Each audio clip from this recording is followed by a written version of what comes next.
헬로우 월드 생존형 개발자 성량입니다.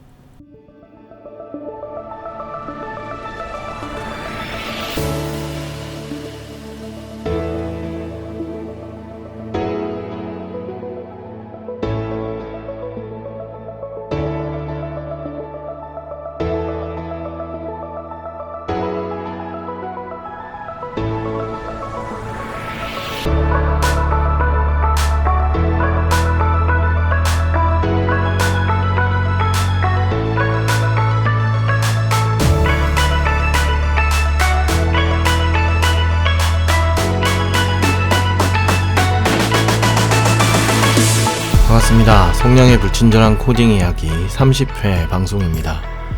꽃샘추위라고 하죠. 많이 따뜻해졌다 싶어서 외투를 좀 가벼운 걸로 바꾸면 비가 오거나 기온이 갑자기 떨어져서 다시 추워지고요. 그래서 두꺼운 외투를 다시 입으려고 하면 낮에는 걸치고 다닐 수 없을 정도로 다시 따뜻해졌다 해서 매일 일기예보와 기온을 잘 체크해야 될 것 같네요. 코로나는 일일 확진자 60만을 찍고 나서 조금씩 내려가는 추세가 보여서 이제 진짜 정점을 찍고 내려가고 있는 걸까 하는 기대감이 들었는데 방심하고 있으면 또 팍팍 올라와서 안심하긴 어려운 것 같습니다. 일교차, 기온 변화도 크고요. 여전히 확진자 수는 많으니까요. 조심조심해서 생활해야 하는 건 그대로인 것 같아요. 조금만 더 버텨봅시다. 약간 TMI를 좀 하자면요. 최근에 제가 오른쪽 손목 쪽이 약간 안 좋아져서 병원을 좀 왔다 갔다 하고 있거든요. 터널 증후군은 아니고 연골 쪽에 좀 문제가 있다고 하더라고요. 예전에 운동하다가 좀 다쳤는데 모르고 지나간 것 같아요. 그래서 제가 오른손잡이이긴 하지만 가능한 아픈 손목 쪽을 덜 쓰려고 노력하고 있거든요. 근데 뭐 사실 개발, 강의, 지필 등등 제가 생계를 위해서 하는 활동도 그렇고요. 또 취미생활이 팟캐스트나 게임 같은 거다 보니까 거의 대부분 활동이 키보드랑 마우스가 기본 도구라서 손목 쪽이 늘 고생해서 그런가 봐요. 그래서 생활적인 면에서도 좀 환경이나 습관 같은 걸 좀 바꾸려고 하는 중인데요. 왼손으로 마우스를 쓰려고 하니까 영 불편해서 인체공학 마우스를 하나 구입했는데요. 요즘엔 뭐 버티컬 마우스라고 하더라고요. 처음엔 불편했는데 쓰다 보니 조금씩 편해지는 것 같아요. 혹시 청취자분들 중에 효과 보셨던 인체공학 키보드나 마우스 괜찮은 거 아시면 저도 좀 알려주시고요. 개발자, 프로그래머 여러분, 허리와 목, 손목 건강관리 잘 하시기 바랍니다. 근데 왜 갑자기 손목 아픈 이야기를 했느냐? 녹음 장비를 바꿨거든요. 원래 제가 별다른 녹음 장비 없이 평소에 활용하는 조그만 보이스 레코더로 녹음을 했었는데요. 근데 이 레코더가 녹음할 때 직접 손으로 들고 있지 않으면 팟캐스트로 써먹을 정도의 퀄리티가 도저히 나오지가 않더라고요. 제가 보통 팟캐스트 녹음 시간이 플레이 타임의 최소 1.5배 정도의 시간이 들어가더라고요. 1시간짜리 에피소드가 나가면 제가 보이스 레코더를 손에 최소 1시간 30분 이상 시간 동안 손으로 들고 녹음을 해온 거죠. 초반에는 사운드 편집 자체를 할 줄 몰라서 대본 전체를 7번을 녹음해서 목이 다 쉬었던 것도 기억나네요. 어쨌든 팟캐스트 녹음을 할 때 보통 오른손으로 레코더를 계속 들고 녹음을 하기 때문에 방법을 좀 바꿔야겠다 싶어서 팟캐스트 녹음용으로 마이크를 하나 샀습니다. 많이 비싼 건 아니고요. 원래 이런 거 살 때 엄청 찾아보고 사는데요. 이번에는 그냥 대충 언급만이 돼 있는 거랑 가성비 위주로 간단히 살펴보고 일단 사버렸어요. 역시 아프면 돈입니다. 그래서 이번 에피소드에서는 일단 이걸로 녹음을 하고 있는 중인데요. 청취자분들 들으시기에 어떠신지 모르겠네요. 더 좋을지 별로일지. 녹음의 편집을 한번 해보고요. 에피소드를 올린 후에 제가 좀 들어보고 영 아니다 싶으면 원래 방식으로 돌아가던가 좀 더 좋은 방법을 찾아보고요. 고만고만 쓸만하다 싶으면 요걸로 계속 녹음을 해나갈까 싶습니다. 유튜브에서도 적은 수지만 팟캐스트를 들어주시는 분이 계신 것 같던데요. 원래 팟캐스트 플랫폼에서 들어주시다가 익숙한 유튜브가 편해서 유튜브로도 들어주시는 분도 계신 것 같고요. 유튜브 알고리즘을 따라오신 분도 계셨던 것 같습니다. 그런데 제 팟캐스트의 컨텐츠가 사실 유튜브라는 플랫폼에서 소비되기에 적합한 성격을 가진 건 아니라서 좀 사용하기 불편하거나 컨텐츠가 너무 길다고 느끼는 분도 있으신 것 같아요. 일단 그런 부분에 대해서는 저도 인지는 하고 있는데요. 뭔가 원본 길이가 긴 콘텐츠는 유튜브에 올릴 땐 편집을 잘 해서 짤막하게 핵심을 잘 찝어서 정리하고 자막도 좀 넣고 이러는 게 좋긴 한데요. 제가 요즘 진짜로 시간이 전혀 없어요. 팟캐스트 제작 시간도 많이 모자라서 아득바득 해가고 있는 느낌이라서 이걸 유튜브 같은 어떤 다른 채널이나 플랫폼에 적합한 콘텐츠로 가공할 여력은 아예 없는 상태입니다. 그래서 일단 유튜브 쪽은 채널 자체를 유지하는 것으로만 의미를 두고 있어요. 어쨌든 청취자분들이 익숙하고 쓰기 편안한 채널은 살려둬야 한다라는 생각이라서요. 그리고 약간 변명 같지만 개인적인 다른 이유는요. 제 경우는 어차피 짤막짤막하게 자극적인 내용으로 청취자나 구독자를 늘리고 싶은 욕심은 크게 없고요. 아쉽게도 그럴 능력도 안 됩니다. 예를 들면 어떤 게 있을까요? 개발자의 연봉을 2천만원 더 올려줄 2020몇 년 소프트웨어 기술 트렌드, 아니면 몇 년 안에 연봉 몇 억 받는 개발자 되기, 4개월 만에 빅테크 기업 입사하기, 브이로그 같은 느낌으로 대기업 개발자였던 내가 퇴사하고 1인 개발자로 살아가는 이유, 대충 이런 식 아닐까요? 정확히는 모르겠네요. 요즘 유튜브를 잠깐 볼 시간도 없어서 나열하고 보니까 진짜 이런 콘텐츠가 있을지도 모르겠네요. 아무튼 이런 식의 눈에 띄고 흥미 위주의 가십거리 같은 이야기는 별로 흥미가 없고요. 어차피 제가 못하는 영역이다 라고 생각합니다. 제가 고리타분한 사람이라서 그런가 봐요. 제가 생각하는 제 팟캐스트가 지향하는 쓰임새랄까? 목적이랄까? 이런 것들은요.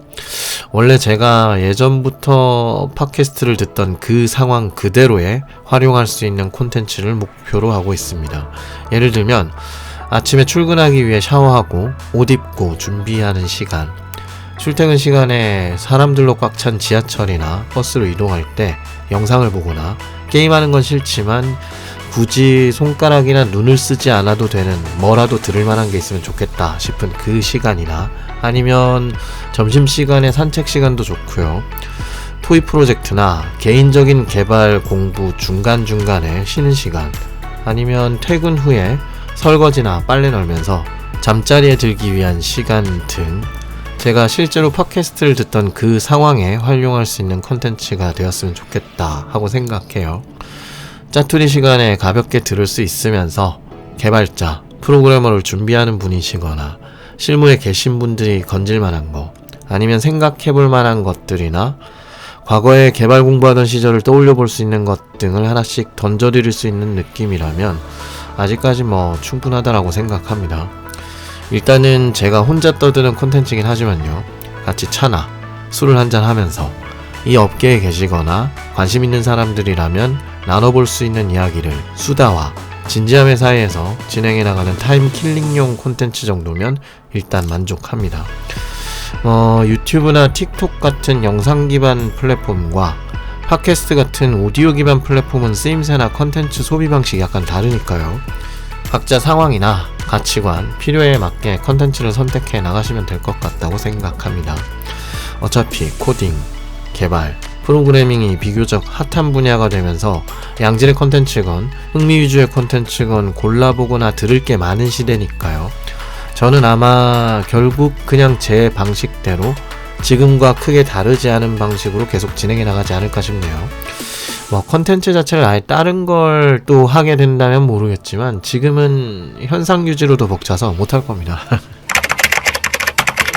잡설이 또 길었죠. 지난 에피소드에서 웹백엔드 개발자, 프로그래머로 진입을 희망하시는 분들께 언어나 프레임워크의 선택에 대한 제 생각을 말씀드리는 에피소드를 진행했고요. 플레이 타임이 70분이 넘게 나와서 잘라서 2회분으로 써먹었습니다. 회차만 그냥 늘린 거라고 보시면 될 것 같고요.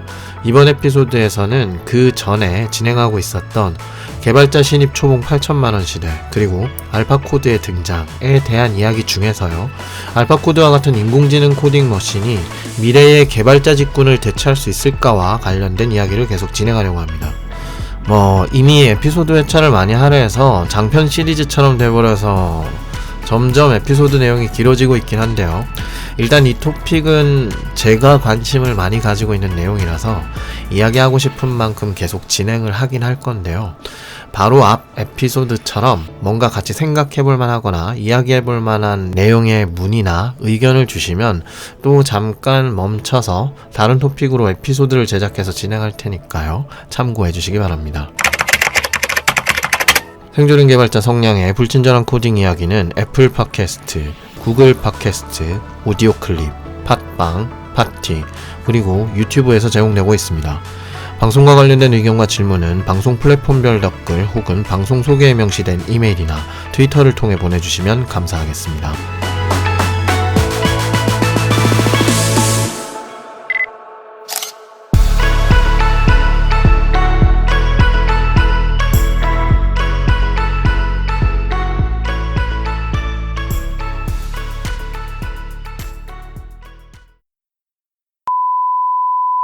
바둑 인공지능 알파고를 만든 딥마인드가 이번엔 자동으로 코드를 작성하는 AI 알파코드를 공개했다. 2021년 6월에 공개된 코파일럿이라는 건데요. 개발자님 안녕하세요. 이런 코드는 어떠세요?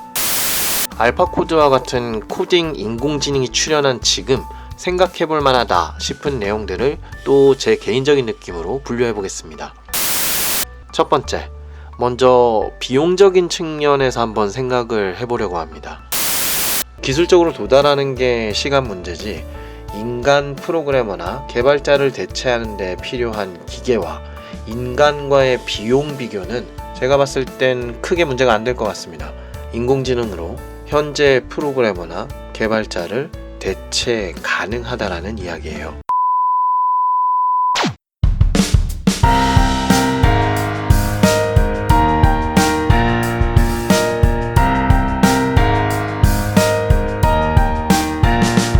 그럼 이번에는 두 번째, 법과 윤리적인 측면에서의 인력 대체에 대한 내용을 생각해 보겠습니다. 일단 다른 업계에서의 자동화와 관련해서 생각해 볼까요? 자율주행 자동차라면 어떨 것 같으신가요? 자율주행 기술이 완전히 궤도에 올라서 상용화가 가능하고 비용 측면에서도 아무 문제가 안 생길 정도라면 과연 자율주행 기술이 바로 도입돼서 상용화가 될까요? 제가 기술정책 관련 쪽 분께 여쭤보기도 하고 뉴스 기사, 관련 논문이나 간행물들도 좀 찾아보았는데요.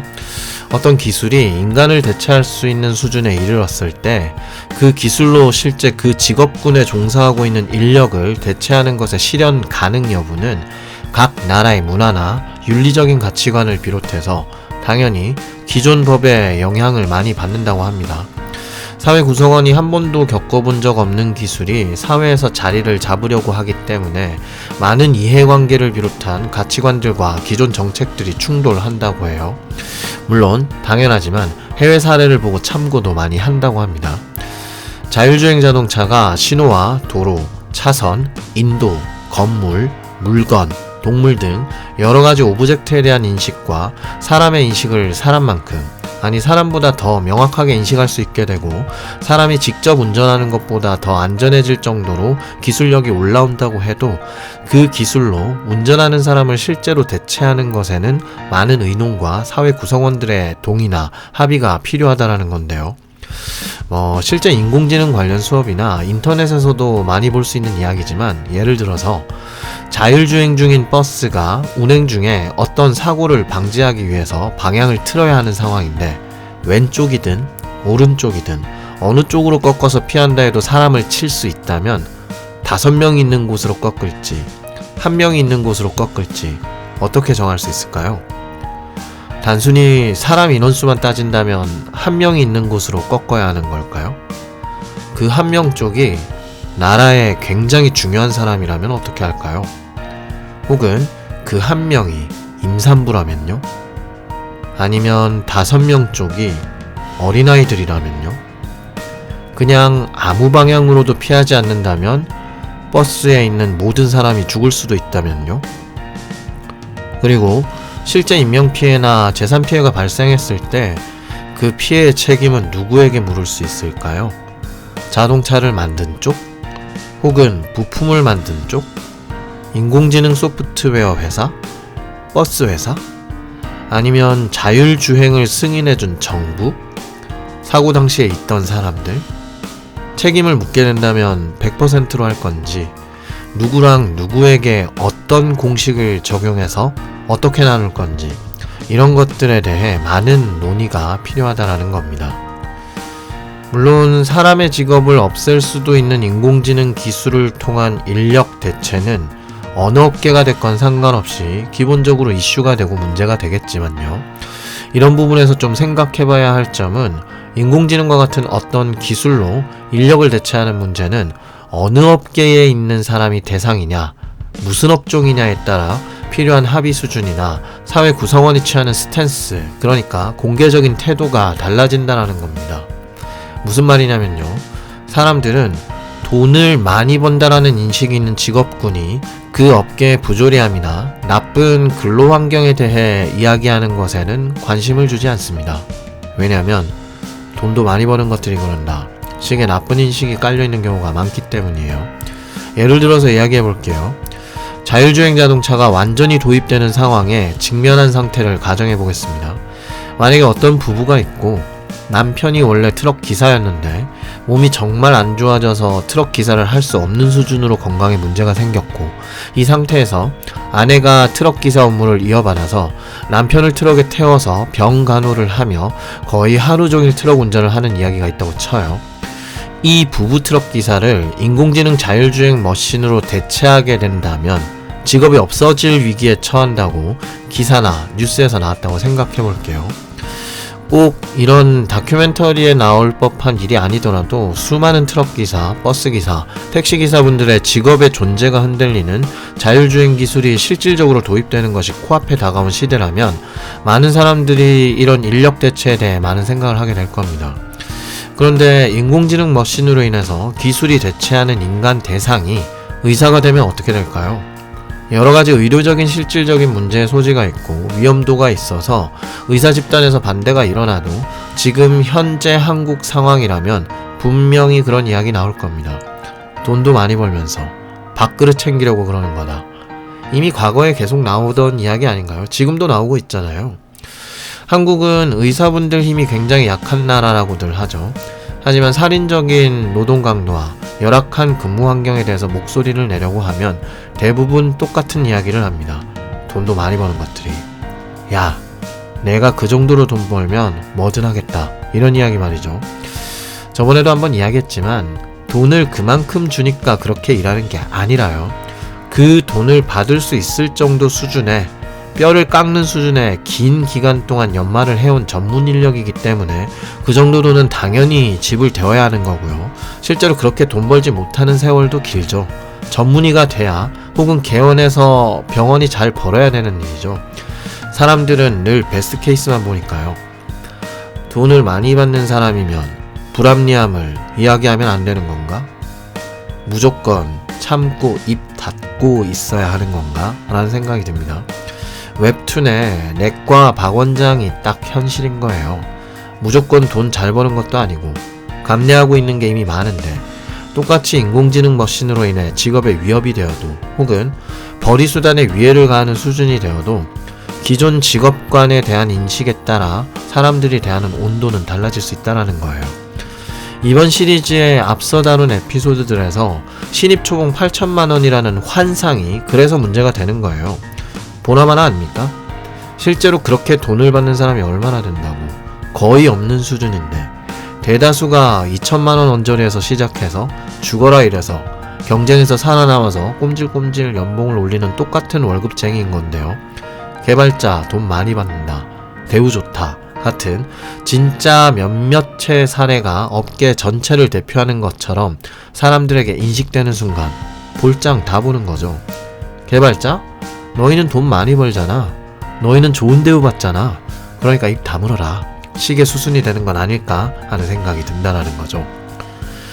사실 법과 윤리적인 측면이라고 거창하게 표현했지만 제가 그런 단어를 입에 올릴 정도로 전문성을 가지고 있는 건 아닙니다만, 법이나 윤리라는 단어가 인공지능 머신으로 인간의 직업을 대체하는 것과 연관되었을 때 바로 떠오르는 것들 위주로 제가 나름대로 조사해본 내용과 주변의 의견들을 참고하고요, 개인적인 생각을 통해서 또 이야기해보겠습니다.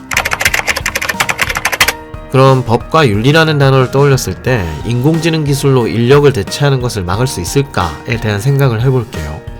먼저 미국과 한국의 최근 사례를 한번 이야기해볼게요. 2019년쯤에 아마존이 7억 달러, 하나로 약 8천억 원 정도를 들여서 인공지능과 로봇으로 대체될 가능성이 큰 물류 처리, 상품 배송, 일반 관리 직군 인력 등 10만 명에게 직업 재교육을 시키는 것으로 기사들이 나왔었고 꽤나 떠들썩했었습니다. 인공지능으로 일자리가 대체돼서 잘리기 전에 좀 더 좋은 일자리로 옮기거나 다른 직업을 찾게 하기 위해서였던 건데요. IT 쪽이 아닌 분야의 자격증, 학위는 학비 95%를 지원해준다고 했고, 이렇게 비기술직 직군의 경우는 1인당 몇 천만 원 단위의 지원을 진행하고 있는 중이라고 했습니다. 그리고 학부 수준 이상의 컴퓨터나 프로그래밍 지식이 있는 소프트웨어 엔지니어들에게는 사내에서 인공지능에 대해 대학원 수준의 기술을 학습시키고 교육비를 지원해 줄 거라고 했었습니다. 1인당 한국 돈으로 평균 1,000만 원 가까이 되는 정도의 예산을 할당했던 것으로 기억합니다. 그런데 그 즈음에 한국에서는요, 좀 다른 종류의 이슈이긴 했지만 전국 고속도로에 AI 인공지능 기술을 적용한 무정차 요금 징수 시스템을 도입하려고 했었습니다.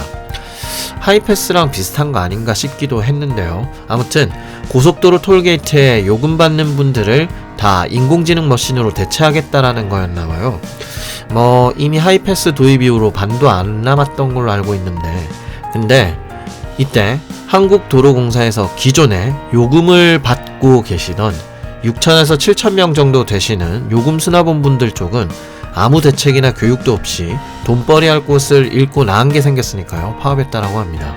그리고 그 파업이 지속될 것 같이 보이자 그 AI 기술 적용은 일단 철회했다고 해요. 그 후에도 고속도로 수납원 쪽 파업과 관련된 내용을 심상치 않게 계속 찾아볼 수 있는데요. 미국과 한국의 이 두 가지 사례에서 약간의 온도 차이를 느끼셨는지 모르겠습니다. 아마존은요, 민간 기업이고 사실 근무 환경 빡세기로 전 세계적으로 유명합니다. 블랙 기업이란 말도 있었고요. 글로벌 테크 기업 중에 유일하게 한국의 노동 강도와 겨뤄볼 만한 회사다라는 우스갯소리도 있었고요. 제가 지인분들 중에 거기 다니셨던 분들이 좀 계셔서 이야기를 들어봤는데요. 진짜 빡센 것 같더라고요. 내부 경쟁이나 성과 및 인사고과 스트레스가 장난 아닌 것 같던데요. 물론 아마존은 거대 글로벌 IT 기업이고 전 세계를 통틀어 인공지능을 가장 크게 연구하고 써먹으려는 곳 중 하나니까요. 인공지능이나 로봇과 같은 도입을 제일 앞서 나가면서 선도해 나갈 수 있는 충분한 자본력을 무기로 기술력을 갖춰나가고 있습니다. 즉, 사람을 제일 먼저 인공지능으로 갈아엎을 수 있는 회사라는 거죠. 실제로도 계속 갈아엎고 있고요. 구글이며 MS며 테슬라며 중국의 거대 정보기술 회사들도 모두 다 인공지능 연구로 천문학적인 비용과 인력을 쏟아붓고 있습니다. 어쨌든 이런 아마존도 기술로 사람을 대체할 가능성이 있는 업무를 하고 있는 사람들에 대해서 회사에서 돈 대줘가면서 준비를 시켜준다는 거예요. 일반적인 소프트웨어 개발이나 엔지니어 직군에게도 인공지능 관련 교육비를 대주고 있고요. 당연히 세간의 이목을 신경 쓰는 것도 무시 못하겠지만 말이죠. 초거대 자본을 가진 글로벌 대기업과 공기업의 차이점이 크기 때문에 직접 비교는 어렵겠지만, 이러한 상황을 실제 맞닥뜨렸을 때 대하는 방식에 있어서 어떤 그룹 및 집단이나 그들이 속한 각 나라가 어떤 식으로 반응하는지에 대한 내용은 좀 생각해볼 만하다고 봅니다. 그럼 한국에서 인공지능 기술로 인력을 대체하게 되는 현상을 법적으로 막을 수 있을까요? 분명히 근로자의 입장을 대변하고 표를 얻기 위해 정치적으로 이용될 거고요. 실제 법적인 시도도 있을 수 있다라고 생각합니다. 하지만 한국 기업 문화상 법적인 장치가 마련된다 해도 그렇게 쉽지 않을 거라고 저는 생각해요. 만약에 알파코드와 같은 인공지능 코딩 머신이 시니어 개발자급의 이해와 코딩 숙련도를, 아니 그 이상을 갖추는 수준까지 기술이 이르렀을 때의 미래에 한국의 많은 기업들과 기관들이 코딩으로 밥 벌어먹는 사람들이 그 다음을 준비할 기회나 비용, 시간을 제공해 주려고 할까요? 저는 이 부분에 대해선 확신할 수 없다고 생각하는 편이에요. 너무 둥글둥글하게 표현했는데요. 저는 솔직하게 얘기하자면 개인적으로는 완전히 부정적입니다. 저는 그 어떤 안전장치도 실질적으로는 없을 것이다. 있어도 눈 가리고 아웅하는 식일 것이고, 법이나 정책적으로 완충제를 만들어 두었다 치더라도 크게 효과가 없을 것이다 라고 생각하는 편이에요. 그나마 있는 법이나 정책을 지켜주는 신용이라도 해주면 좋겠지만, 외부 시선에 예민한 대기업이나 그룹사 정도급이 아닌 이상 규모가 비교적 작은 곳은 그마저도 지키지 않는 곳이 대부분일 것이라고 생각합니다. 포괄임금제, 퇴직금 연봉에 포함시키기, 야근, 주말 추가 근무에 대한 수당도 얼렁뚱땅 넘어가고요. 사라져버리는 휴가일 등 예민하거나 적당선에서 피해갈 수 있는 걸 어떻게든 피해서 무료로 부려먹으려는 회사들이 생각보다 훨씬 많거든요. 윤리적으로는 어떨까요? 법보다 강제성은 없지만 삶의 가이드라인과 같은 의미로 작용하는 윤리적 측면에서 인공지능의 인력 대체에 대해 반대 의견이나 저항에 공감을 이끌어낼 수 있을까 하는 점은요. 이건 앞에서 말씀드렸던 그 대상이 되는 직업이나 업계에 따라 좀 다를 것 같다라고 저는 생각해요. 어느 정도는 영향을 줄 거라 생각하고요. 하지만 앞서 아마존의 대응과 한국에서 요금 징수한 사례로 살펴봤을 때 한국이라면 일단 인력 대체를 계획해서 먼저 저질러 보고요.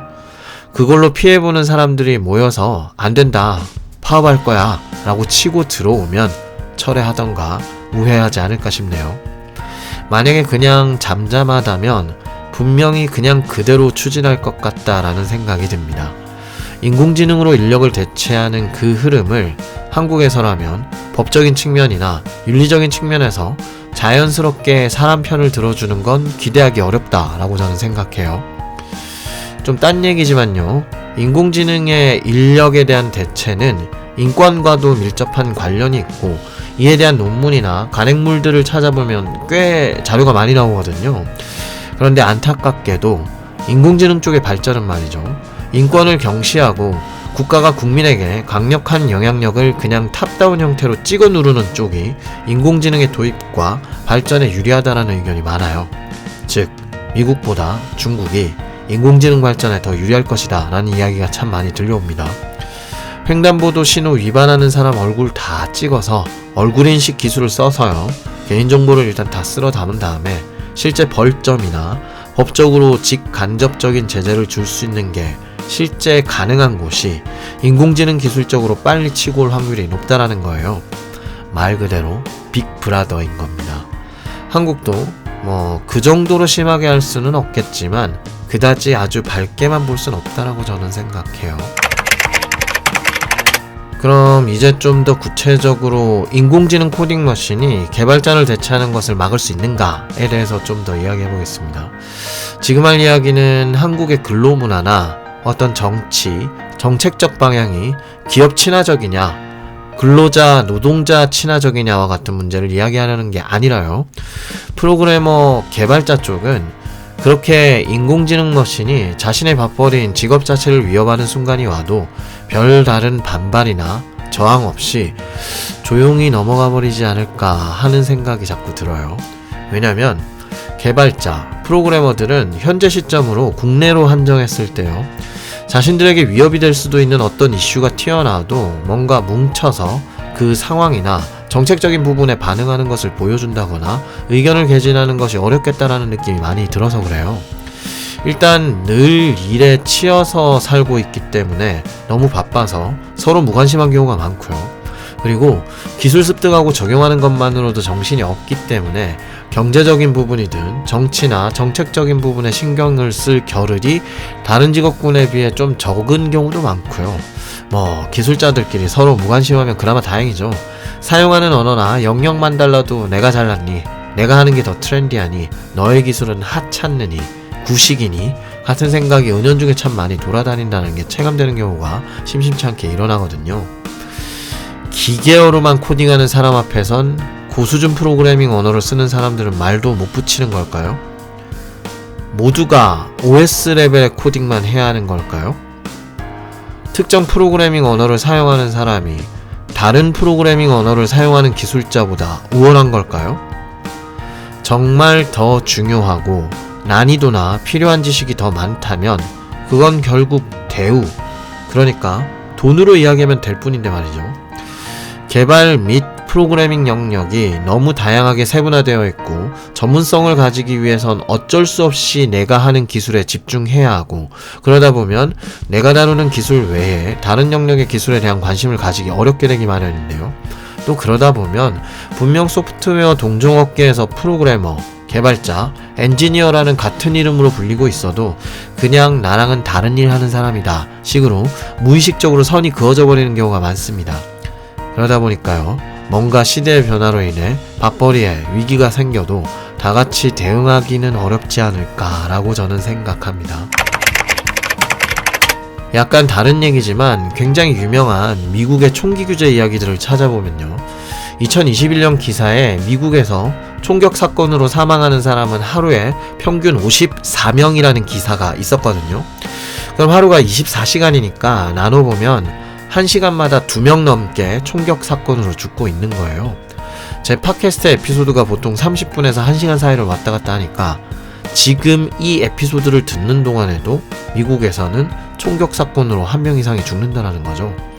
10대들이 말다툼하다가 총으로 쏘고요. 묻지마 총기 난사가 잊을만 하면 일어나는데 그래도 미국에서는 총기 규제 관련 법안이 통과가 안 되죠.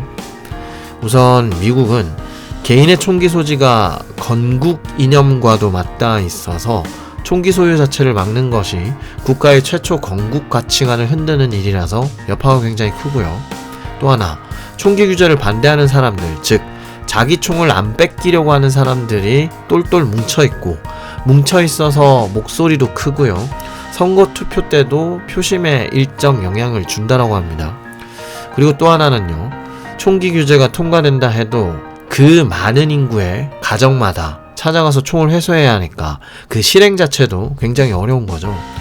총기 규제 자체가 사회 근본 가치관을 흔드는 정도로 큰 이슈고, 이걸 법안으로 통과시키는 것도 반대 여론이 너무 똘똘 뭉쳐있는 데다가 그 규제 법안이 통과된다고 해도 실제 실행하는데 굉장히 어려움이 많다는 겁니다. 왜 갑자기 뜬금없이 총기 규제 이야기를 했냐면요, 뭔가 사회 변화를 일으키려고 하는데 그 변화의 물결에 휩쓸리지 않고 지금 상태가 계속되는 것, 그러니까 총기 규제가 계속 안 되는 상황을 말하는 건데요. 가장 중요시된다는 사람의 생명이 왔다 갔다 하는데도 불구하고 변화가 일어나지 않고 지금 상태를 계속 유지해올 수 있는 원동력이랄까? 그 이유가 뭔가라는 거죠. 이건 총기 규제와 같은 사례가 진행되기 어렵게 하는 3가지 이유와 같은 게 아무리 못해도 하나는 있어야 된다라고 저는 생각해요. 즉, 첫째, 사회 전반의 시대의 흐름이나 변화에 상관없이 이 가치관이나 방식을 지켜야 한다는 인식이 많이 퍼져 있어서 법안으로 내세우는 것 자체가 부담이어야 한다는 것을 생각해 볼 수 있을 거고요. 두 번째, 그 방식이 법안 등을 통해 뒤집히지 않도록 많은 사람들이 뭉쳐서 저항할 수 있어야 한다는 것도 중요하다고 생각합니다.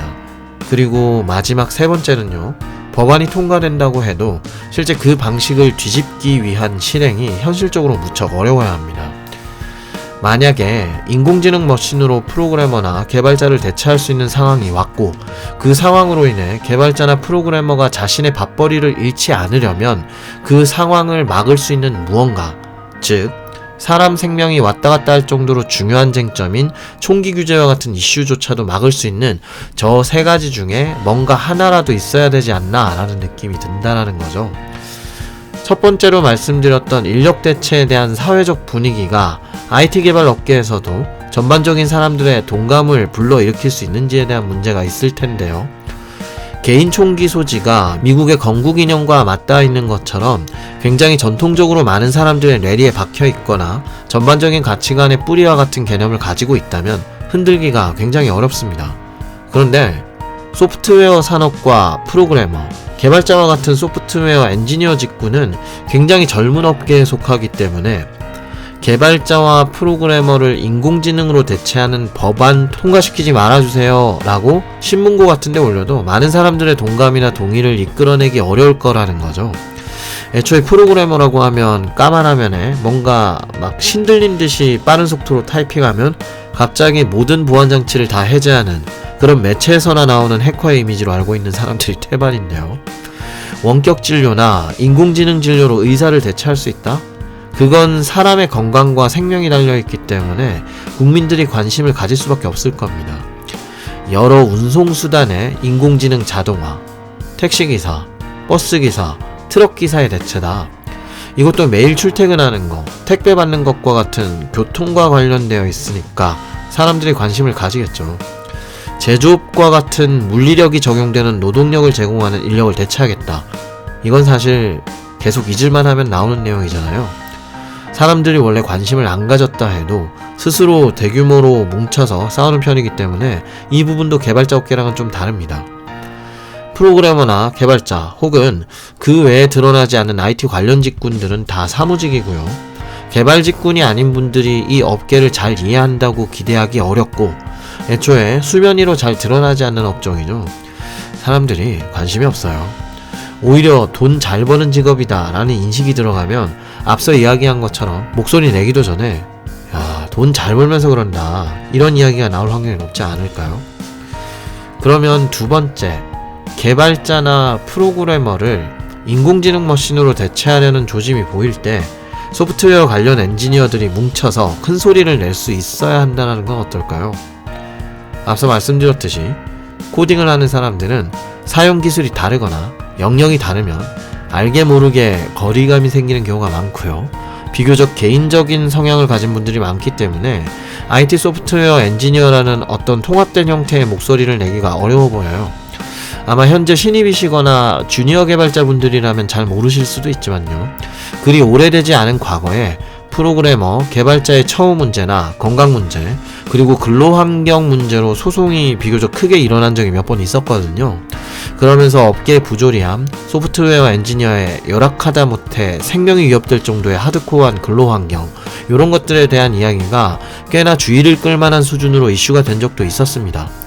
그래서 뭔가 조합이나 연합회 같은 게 구성되려고 하거나 원래 있던 걸 더 확대하려고 하거나 이래서는 안 된다 식의 세미나나 모임도 꽤 열렸었습니다. 저도 그런 모임 몇 번 참가해보고 그랬어요. 뭔가 이뤄지는 건가 싶어서. 그리고 제 자신도 그때 정말 너무 힘들었었거든요. 한국에서 그리 뛰어나지 않은 평범한 개발자로 프로그래머로 살아간다는 게 정말 너무 힘들고 열악하구나, 주변에 이해가 너무 없구나 라고 느끼던 시대여서 나름대로 적극적으로 참여도 해보고 그랬는데 말이죠. 어느샌가 조용해졌어요.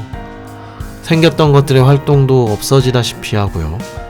저 자신도 그런 것에 관심이 떨어지는 게 느껴졌으니까요. 애초에 오래 유지할 수 있는 게 아니었던 게 아닐까, 업계가.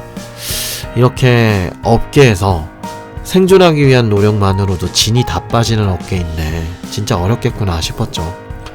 그런데 그리고 나서 최근에는 소프트웨어 기술자 연봉 많이 준다 라는 이야기가 돌기 시작하니까 참 그 변화를 봐왔던 입장에선 기분이 참 묘하더라고요. 좀 딴 얘기지만 제 지인분 중에 그래도 내노라 하는 국내 대형 테크 기업에 다니고 있는 분이 이런 이야기를 하시더라고요. 우리가 이쪽 분야 종사자로 시대를 잘 탄 걸까? 잘 못한 걸까? 모르겠다. 비인기일 때, 인기가 없을 때 경쟁 없이 다행스럽게도 잘 진입을 한 건지, 지금처럼 이렇게 길이 많고 기회가 많은 시대를 접하지 못한 채 힘든 시대에 모든 젊은 시절을 다 소모해버린 건지 모르겠다 라고 하시더라고요. 저도 참 이 이야기를 듣고 진짜 생각이 정말 많이 들더라고요. 어쨌든 개발자, 프로그래머가 인공지능 머신으로 대체되는 것을 막으려면 뭉쳐서 큰 소리를 낼 수 있어야 할 텐데 못할 겁니다. 앞서 이야기 드린 것처럼 지난 시절 동안 계속 뭔가를 만들어내거나 확장해보려 했지만 사실상 거의 실패 단계. 물론 근로문화가 개선되고 있는 부분도 있기는 해요. 근데 그건요, 소프트웨어 업계 개선이라기보다는 그냥 한국의 전반적인 모든 근로자에 대한 문화가 조금씩이라도 긍정적으로 변화하고 있는 거라서 그런 거라고 봅니다. 또 여전히 사람들은 소프트웨어 업계 특수성을 이해하기 어렵다라고 생각해요. 그리고 개발자들은 뭉치기가 어렵습니다. 바쁘고요. 사용 기술만 조금 달라도 선을 긋는 버릇이 여전히 많이 남아있고요. 업무 특성상 자기 자신과의 싸움이 주가 되기 때문이에요. 요즘 소프트웨어 엔지니어도 커뮤니케이션 능력이 중요하다, 협업이 중요하다 해서 뭐 이러저러 이론들과 툴들이 많이 나오고 많이 써먹잖아요. 근데 그게 왜 그런 거겠어요? 원래 나라가 힘이 없을 때 자주 독립국가라는 걸 자꾸 내세웁니다. 돈이 없는 사람들이 돈이 없는 티를 안 내려고 더 기를 쓰고 빚을 내가며 오히려 명품을 두르려고 하는 사람들이 더 많다라는 통계 자료도 있었죠. 원래 커뮤니케이션 자체가 그리 잘 되기는 어려운 업계라는 거예요. 자기 업무 쳐내기에도 정말 온 힘을 다해야 겨우겨우 일정 맞출 수 있는 방향으로. 그리고 개발자라면 끝없이 계속 공부해야 하는 분위기가 자꾸 만들어지는 상황이니까 당연히 커뮤니케이션이 약해질 수밖에 없어요. 없으니까, 부족하니까 자꾸 강조하고 해결 방안을 모색하는 겁니다. 즉, 인공지능이 개발자를 대체하는 변화를 막기 위해 필요해 보이는 두 번째, 잘 뭉쳐서 큰 소리를 낼 수 있어야 한다는 점 역시 그다지 희망적이지 않습니다. 사람의 생명이 달려있는 총기 규제라는 변화조차도 막아낼 수 있는 세 번째 이유는 실제 그 변화의 실행이 어렵다라는 건데요. 총을 일일이 가정집을 방문해서 수거해야 하는 실질적으로 불가능한 수준의 실행이 돼야 한다라는 건데요. 인공지능 코딩 머신의 기술이 웬만큼 올라와서 개발자나 프로그램을 대체하려고 할 때 그 실행이 어려운지로 연결해서 보면요, 답은 아니요 입니다. 완전 쉬워요. 실행하기 진짜 쉬워요. 단순히 계약직이나 프리랜서를 자르는 그런 문제가 아닙니다. 그건 뭐 지금도 이미 당연한 상황이잖아요. 그러려고 계약직 프리랜서 쓰는 거잖아요. 필요할 때 쓰고 필요 없으면 계속 인건비 고정으로 나가지 않게 유연하게 쓰기 위해서. 뭐 물론 프리랜서로 일해보신 분들은 아시겠지만 은근히 갑을의 입장이 바뀌는 마법이 일어나기도 합니다만, 규모가 조금만 큰 엔터프라이즈급 IT 프로젝트라면 하청업체 하나, 부서 하나 통째로 갈아치우거나 없어지는 일은 매우 빈번한데요. 그게 옛날부터 있어왔던 구식 소프트웨어 업계라서 그런 걸까요? 아니에요. 스타트업들 좀 커지면요, 여러가지 기술적인 부채나 사업 확장에 걸림돌이 되는 스타팅 멤버들 다 잘라내는 거 진짜 비일비재예요. 나는 잘 살아남아 있는데? 라고 하신다면 당신은 진짜 능력자, 핵심 인력이거나 같이 시작하실 때 투자를 하셔서 주주로서의 영향력이 있거나 아니면 대표나 투자처 관련해서 끈이 있는 분이겠군요. 그것도 아니라면 뭐 친인척이거나 대표의 애인이실지도 모르겠네요. 아무튼 그런 특수한 상황이 아니라면 과거의 소프트웨어 업계든 현재의 소프트웨어 업계든 미래의 소프트웨어 업계든 기술자들 잘라내는 거 그다지 어려운 일 아니에요. 에이, 성냥님이 프리랜서 위주로 일을 많이 하시는 분이니까 그런 거 아닌가요? 라고 생각하실 수도 있는데요. 불과 몇 년 전에요, 유명 금융사 A사가요, 다른 금융사 B사를 인수합병한 적이 있습니다. A사랑 B사는 각자 IT 시스템이 있었겠죠. 그리고 그 시스템을 다루기 위한 소프트웨어 엔지니어도 각각 정규직으로 다 보유하고 있었습니다. 근데 인수합병 됐으니까 합쳐야 되잖아요, 시스템을. 그럼 양쪽의 시스템에 대한 파악이 다 있어야 하니까 그렇게 통합 프로젝트로 진행할 땐 양쪽 소프트웨어 엔지니어들 다 살아 있었죠. 근데 통합되고 나서는요, 어차피 인수합병 돼서 한 회사가 됐는데 굳이 소프트웨어 엔지니어 합병되기 전 인력, 단순하게 2배의 인력을 유지할 필요가 있다고 생각할까요? 아니에요. 결과적으로 어떻게 됐냐? 진짜 딱 반으로 줄였습니다. 그리고 합병 당한 쪽, 즉 흡수 당한 쪽 엔지니어들은요, 다 잘리거나 부서 이동됐어요. 그런데 부서 이동도 말이 좋아 부서 이동이지 어디로 이동했냐? 그 오랫동안 흡수된 금융회사의 전산 시스템을 만지던 사람들을 다 어느 부서로 보냈을까요? 전산 쪽은 반으로 줄였다고 했잖아요. 다 콜센터나 영업 쪽으로 보냈답니다. 여러분, 진짜 일어난 일이에요. 불과 몇 년 전에 말이죠. 시스템 통합되고 1년도 안 돼서 다 그런 식으로 밀어냈다고 합니다. 제 지인분이 거기서 살아남은 사람이거든요. 진짜로 있었던 일이에요. 경력직 개발자분들 생각해보세요. 끔찍하지 않습니까? 사회 초년생 업무 시작 때부터 지금까지 항상 모니터와 코드와 싸워왔는데 갑자기 영업하라고 시키고 갑자기 콜센터에서 인바운드, 아웃바운드 전화 상담하라고 해서 별의별 인간상이 다 있는 고객들 상대하실 수 있겠습니까? 이렇게 되면 여기서 선택은 2가지밖에 없어요. 내가 개발자로서 이직할 능력을 갖추고 있다? 나가서 딴 회사 찾으면 됩니다.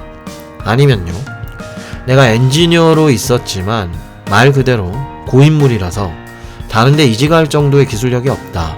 말 그대로 한 회사 내에서 도메인 지식으로만 먹고 살던 개발자라서 딴 데 못 간다. 그런데 결혼해서 아이도 있고 외벌이인 경우라면 어떻게 할까요? 못 나가요. 개발자가 개발을 못하면 그 꼴을 당해도 버텨야 됩니다. 거짓말 같죠? 진짜 일어나는 일이라니까요. 그것도 제1금융권에서도 일어나는 일입니다. 한국은 정규직에 관해서는 노동법 자체는 엄한 편이에요.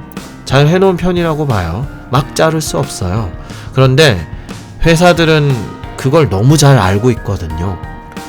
한국에서 회사가 정직원을 자르는 데는 꽤나 많은 리스크를 동반하기 때문에 우회하는 방법을 너무나 잘 알고 있고 약삭빠르게 대응합니다. 인공지능 코딩 머신이 정말로 나와서 기술력이 인간을 대체할 정도에 다다랐을 때 개발자 대체하는 거요? 한국에서는 정말 쉬운 일일 거라 생각합니다. 정리를 하자면요, 여러가지 사례에서 보았을 때 한국에서 인공지능 기술로 인해서 현재 개발자나 프로그래머가 대체되는 것은 법이나 윤리적인 측면에서 보호받기 쉽지 않을 것이다. 사실 매우 힘들 것이다 라고 저는 생각하고요.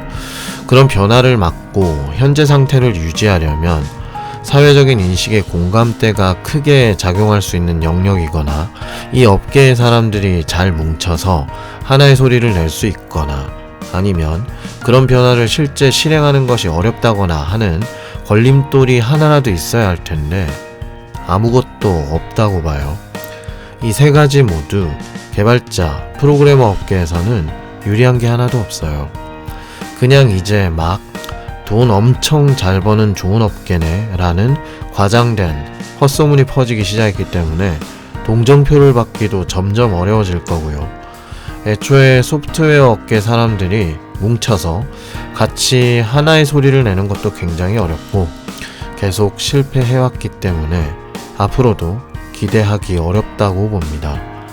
그리고 또 필요 없어졌을 때 버리는 패로서 일단 저지르고 보는 업계들의 관행이 너무 많이 남아있고요. 특히나 소프트웨어 엔지니어 같은 경우는 수면에 잘 드러나지 않고 업무적 특수성에 대한 이해나 인식이 사회적으로 아직 낮은 사무직이기 때문에 갈아치우는 것도 매우 쉬울 것이다 라고 생각합니다.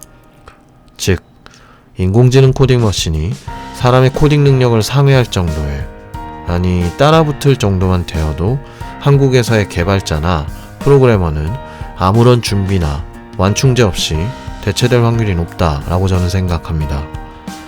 이전 에피소드에서 이야기 드렸듯이 비용적인 문제도 결국 극복될 것이라고 생각되고요. 법이나 윤리적인 측면에서 보아도 그다지 기대할 만한 것이 없을 것이라고 보이고요.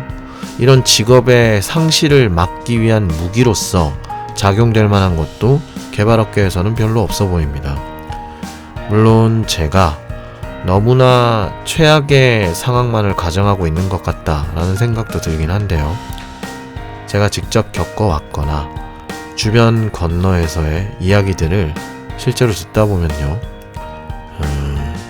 완전 허황된 얘기가 아니에요. 실제로 일어나고 있는 말도 안 되는 일들이 얼마나 많은데요. 군대 안에서 사람 죽은 거 엔간해선 뉴스로 안 나오죠. 다녀오신 분들은 알잖아요. 하루에도 사고 사례로 한두 명씩은 꼭 죽잖아요. 너무 비일비재하고 바깥에 알려져 봤자 좋을 일이 없으니 쉬쉬하는 거죠. 개발업계에 유명했던 크런치 모드, 오픈 일정이 코앞일 때 밤마다 응급차 한 대씩 왔다 갔다 하는 걸 보신 분들이 적지 않으실 텐데요.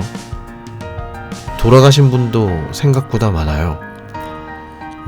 엄밀히 따지자면 이런 이야기는 이번 토픽이랑은 관련 없으니까요. 다음에 기회가 나면 좀 더 다뤄보고요.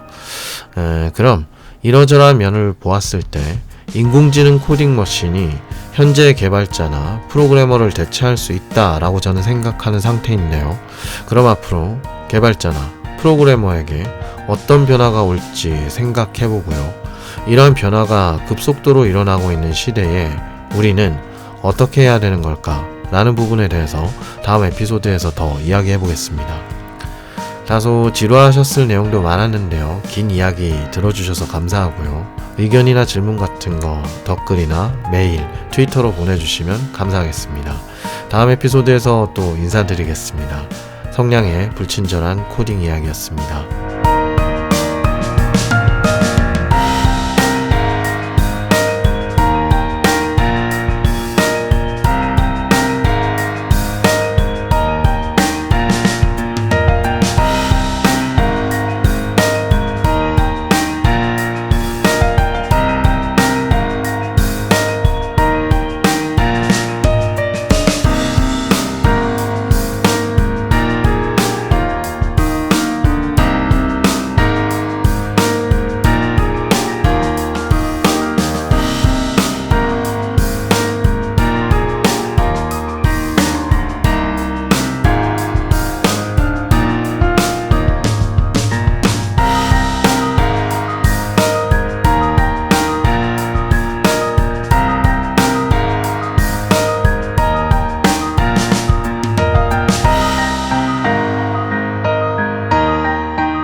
while true, to be continue, 세미콜론은 매너입니다.